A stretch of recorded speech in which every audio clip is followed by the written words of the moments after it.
आणि बुलेटिनच्या सुरुवातीलाच महत्त्वाची आणि मोठी बातमी अर्थातच राजकीय विश्वातनं शरद पवारांना केंद्राकडनं Z+ सुरक्षा देण्यात आली आहे। मात्र या सुरक्षेवर आता महाविकास आघाडीकडनं संशयाच्या नजरेनं पाहिलं जातंय। शरद पवारांना दिलेली ही सुरक्षा हेरगिरीसाठी तर नाही ना, असा सूर सध्या मवियात आहे।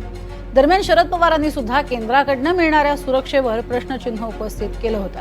आपल्यावर पाळ ठेवण्यासाठी तर सुरक्षा दिली जात नाही ना, असा एक सूर शरद पवारांच्या कालच्या पत्रकार परिषदेतनं बोलताना पाहायला मिळालाय। त्यामुळे शरद पवारांना दिली जाणारी सुरक्षा ही विधानसभेच्या पार्श्वभूमीवर नवी रणनीती आहे का, असाही सवाल उपस्थित होतोय।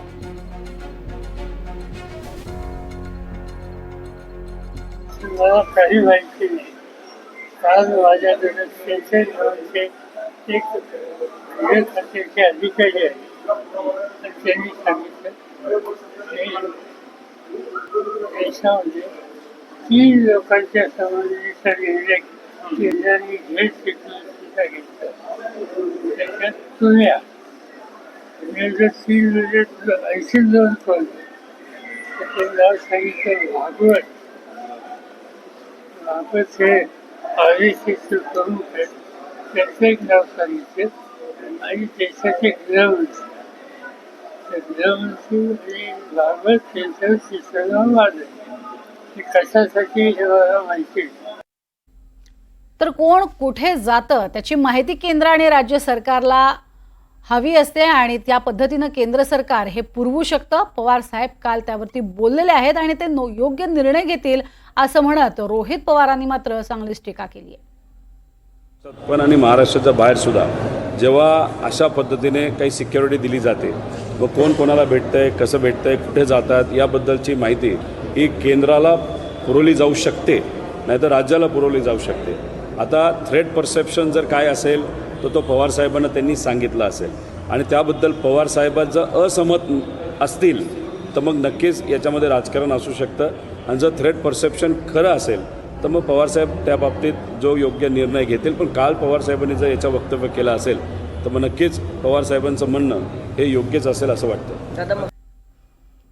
आणि या सगळ्या संदर्भात बोलणार आहोत राहुल कुलकर्णी आमचे प्रतिनिधी आपल्या सोबत आहेत। राहुल, खरंच किती तथ्य वाटतंय अशा पद्धतीनं एक पाळत ठेवली जाऊ शकते का, अशी शंकाच उपस्थित केली जाते? नाही, प्रोटोकॉल जर आपण बघितलं, कारण जशी काल ही बातमी प्रज्ञा आली त्यानंतर मी थोडीशी माहिती घेतली की अशी कुठली गोष्ट आहे की श्री शरद पवार यांना सुरक्षा व्यवस्था वाढवावी लागली। तर पहिली माहिती अशी कळाली की फक्त शरद पवारच नाही तर एकूण 3 जणांची झेड, कारण त्यांना झेड होतीच सुरक्षा, ती Z+ केली गेलेली आहे। म्हणजे 55 लोक आता शरद पवार यांच्या सुरक्षा व्यवस्थेमध्ये असतील। त्याच्यासोबतच श्री मोहन भागवत आणि श्री अमित शहा या अशा एकूण 3 लोकांची Z+ करण्यात आलेली आहे। तर मला जेवढी माहिती मिळाली त्यानुसार IBचा एक रिपोर्ट होता, जो रिपोर्ट श्री शरद पवार यांना पण दाखवला गेला की जे थ्रेट परसेप्शन आहे ते काय आहे। कारण जो नियम आहे त्या नियमानुसार सुरक्षा व्यवस्था वाढवण्याच्या दृष्टीनं तुमच्या जीविताला काय धोका आहे हे संबंधित व्यक्तीला दाखवावं लागतं आणि त्यांच्या संमतीनंतरच सुरक्षा व्यवस्था वाढवली जाते, हा नियम आहे। तर त्याप्रमाणे याबद्दलची कागदपत्र शरद पवार यांना दाखवली गेली। तिथे जे त्यांचे असलेले सहकारी अधिकारी किंवा PA असतील ते कुणीही तिथे उपस्थित नव्हते, म्हणजे तेवढी गुप्तता पाळली गेली। नेमकं काय आहे हे फक्त शरद पवार आणि ज्यांनी ती सुरक्षा व्यवस्था वाढवली यांनाच माहिती, पण नियम पाळला गेलेला। आता आपण अंदाज काही बांधू शकतो। 8 दिवसापूर्वी शरद पवार हे सोलापूरला म्हणजे बार्शीमध्ये जेव्हा दौऱ्यावरती गेलेले होते तेव्हा मराठा आरक्षणासंदर्भातल्या काही मंडळींनी त्यांची गाडी अडवली, घोषणाबाजी झाली आणि त्यांना आरक्षणासंदर्भातली तुम्ही भूमिका घ्या असं काही आंदोलक म्हणत होते। आता येणाऱ्या विधानसभा निवडणुकीच्या तोंडावरती कुठल्याही राजकीय नेत्याबद्दल काहीही होऊ शकतं आंदोलनाच्या माध्यमातून, ही महाराष्ट्रातली सद्यस्थिती आहे। त्यामुळे बहुधा ते वाढवलं का अशा पद्धतीची चर्चा आहे की येणाऱ्या विधानसभा निवडणुकीच्या प्रचारादरम्यान कुठेही शरद पवार गेले तर त्यांना कुठेही सुरक्षा विषयक अडचणीचा सामना करावा लागू नये म्हणून अशा पद्धतीने त्यांना सुरक्षा वाढवलेली आहे का।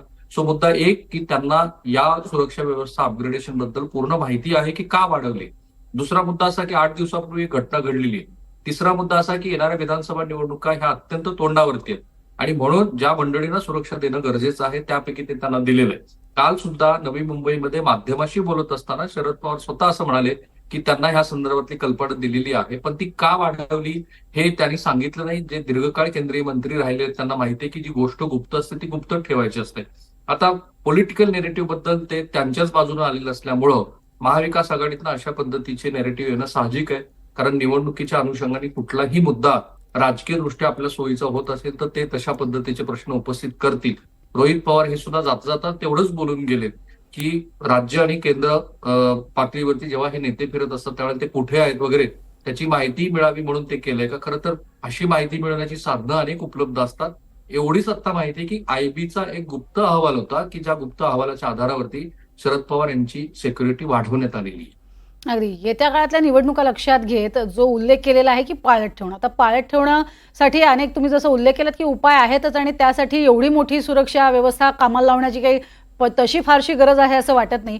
यामागे प्रामुख्यानं विधानसभा निवडणुकीमध्ये किंवा त्याच्या पूर्वी कुठलीही अप्रिय घटना घडू नये यासाठी केंद्र सरकार प्रामुख्यानं काळजी घेते असं वाटतंय का?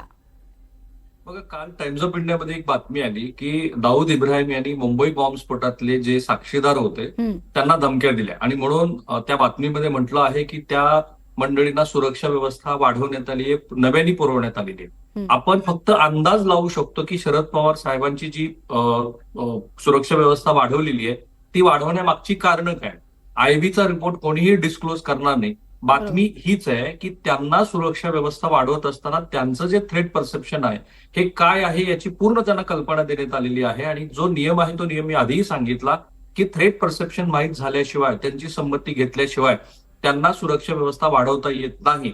आता विधानसभा निवडणुकीच्या अनुषंगाने ते स्वतः प्रचाराला बाहेर पडतील आणि त्यानंतर ज्या महाराष्ट्रातली सद्य राजकीय आंदोलनाची स्थिती बघता काहीही होऊ शकतं जे दिसतंच आहे अनेक नेत्यांच्या बद्दल.